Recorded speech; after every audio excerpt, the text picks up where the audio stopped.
காக்கி சட்ட ஒருத்தரை கலெக்டரா பதவி உயர்த்தினதுக்கு எதிர்ப்பு கிளம்பிருக்கு.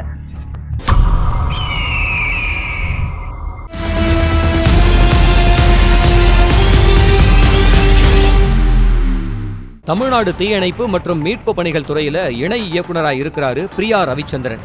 இவர் இப்ப IAS அதிகாரியா நியமிக்கப்பட்டிருக்கிறாங்க. தமிழ்நாடு அரசோட குரூப் 1 தேர்வு எழுதி தீயணைப்பு துறைக்கு வந்திருக்கிறாங்க.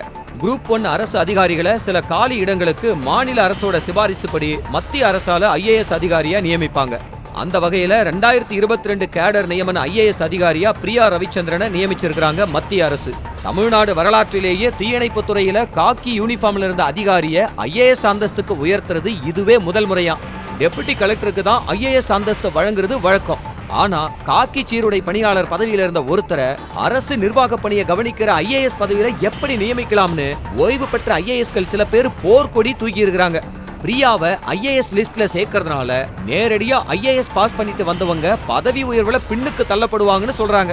அது மட்டும் இல்லாம அதிகாரிகள் மத்தியில இது தவறான உதாரணமாயிடும்னு ஆலோசனை பண்ணிக்கிட்டு இருக்காங்களாம் IAS அதிகாரிகள்.